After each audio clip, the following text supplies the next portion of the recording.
नमस्कार, मैं राकेश चौधरी। 15 अगस्त देश के लिए गर्व का दिन, तिरंगा, देशभक्ति और आजादी का जश्न।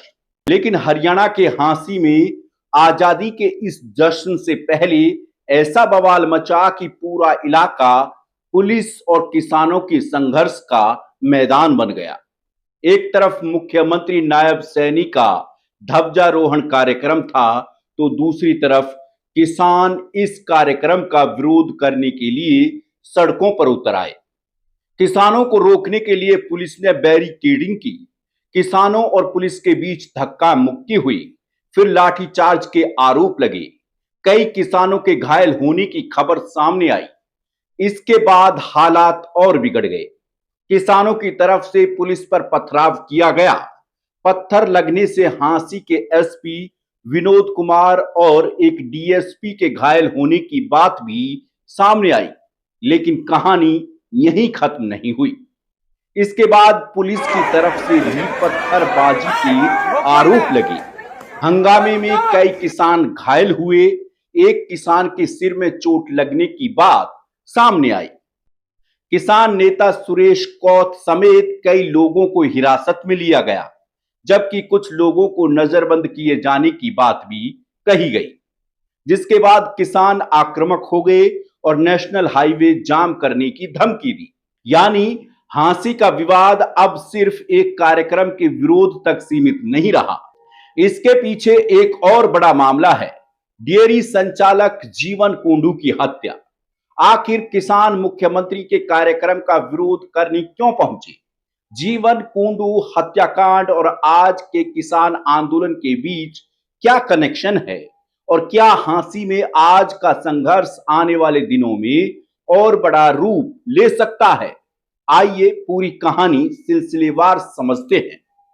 दरअसल हांसी में 15 अगस्त के मौके पर मुख्यमंत्री नायब सिंह सैनी की ध्वजारोहण कार्यक्रम की तैयारी थी। लेकिन कार्यक्रम से पहले ही किसानों ने इसका विरोध करने का ऐलान कर दिया। किसानों का कहना था कि वे सरकार और पुलिस प्रशासन के सामने अपनी मांग रखना चाहते हैं।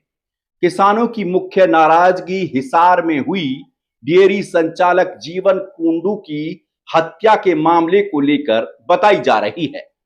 किसानों का आरोप है कि इस हत्याकांड के मुख्य आरोपी रमेश की गिरफ्तारी अभी तक नहीं हुई है। यही वजह है कि किसान मुख्यमंत्री के कार्यक्रम का विरोध करने के लिए सड़क पर उतर आए और प्रशासन के सामने चुनौती बन गई। एक तरफ मुख्यमंत्री का कार्यक्रम था, दूसरी तरफ बड़ी संख्या में किसान विरोध के लिए पहुंच रहे थे। पुलिस ने किसानों को रोकने के लिए जगह जगह सुरक्षा व्यवस्था की। लेकिन जैसे जैसे किसान आगे बढ़ने की कोशिश करते गए, स्थिति तनावपूर्ण होती गई और देखते ही देखते पुलिस और किसानों के बीच टकराव शुरू हो गया। किसानों और पुलिस के बीच विवाद बढ़ा तो पुलिस की तरफ से लाठीचार्ज किए जाने की बात सामने आई। लाठीचार्ज में कई किसानों के घायल होने की खबर है। कुछ किसानों के सिर में चोट आई है। इसके बाद भीड़ और ज्यादा आक्रोशित हो गई। किसानों की तरफ से पुलिस पर पत्थर फेंके जाने लगे। हालात इतने बिगड़े कि पुलिस अधिकारियों को भी चोटें आईं। हांसी के एसपी विनोद कुमार भी एक पत्थर लगने से घायल हो गए। एक डीएसपी के घायल होने की भी जानकारी सामने आई है। एसपी के हाथ में खून निकल रहा था। उन्होंने हाथ पर रुमाल बांधकर खून रोकने की कोशिश की। पुलिस अधिकारियों के घायल होने के बाद पुलिस बल भी अलर्ट हो गया और बताया जा रहा है कि पुलिस जवानों की तरफ से भी किसानों के ऊपर पत्थरबाजी की गई और सोशल मीडिया पर इसके कुछ वीडियो भी लगातार वायरल हो रहे हैं, जिनमें साफ देखा जा सकता है कि पुलिस के जवान खुद किसानों पर पत्थरबाजी कर रहे हैं। यानी कुछ ही देर में पूरा इलाका पुलिस बनाम किसान संघर्ष में बदल गया। कुछ देर बाद जानकारी मिली कि किसान नेता सुरेश कौथ समेत कई लोगों को हिरासत में ले लिया गया है।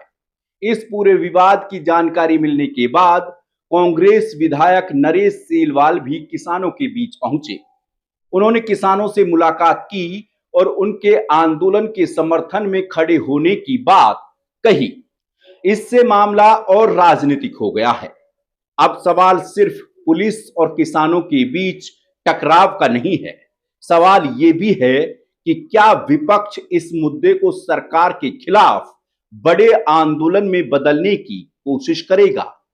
कांग्रेस विधायक का किसानों के बीच पहुंचना इसी दिशा में एक महत्वपूर्ण राजनीतिक घटनाक्रम माना जा सकता है। दूसरी ओर इस पूरे घटनाक्रम को लेकर विपक्ष पूरी तरह से नायब सरकार पर हमलावर हो गया है और इस घटना की कड़े शब्दों में निंदा की है। अब आते हैं इस पूरे विवाद की सबसे महत्वपूर्ण कड़ी पर। 4 अगस्त को हिसार में डेयरी संचालक जीवन कुंडू की हत्या कर दी गई थी। जानकारी के मुताबिक जीवन कुंडू पर लाठी डंडों से हमला किया गया था। इस घटना के बाद इलाके में आक्रोश फैल गया। किसानों और स्थानीय लोगों ने आरोपियों की गिरफ्तारी की मांग तेज कर दी। पुलिस ने इस मामले की जांच शुरू की।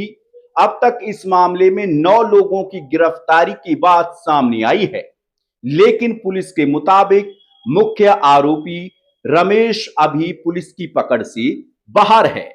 उसकी गिरफ्तारी के लिए पुलिस प्रशासन की तरफ से 50,000 रुपए का इनाम भी घोषित किया गया है। किसानों का कहना है कि इस हत्याकांड में देवेंद्र अत्री के भाई जो ताऊ के लड़के हैं उनका हाथ है और देवेंद्र अत्री उचाना से बीजेपी के विधायक हैं, इसलिए पुलिस उसे बचाने की जुगत में लगी हुई है। यही वो मुद्दा है जिसको लेकर किसान लगातार पुलिस और प्रशासन पर दबाव बना रहे हैं। किसानों का कहना है कि जब तक मुख्य आरोपी गिरफ्तार नहीं होता तब तक उनका विरोध जारी रहेगा।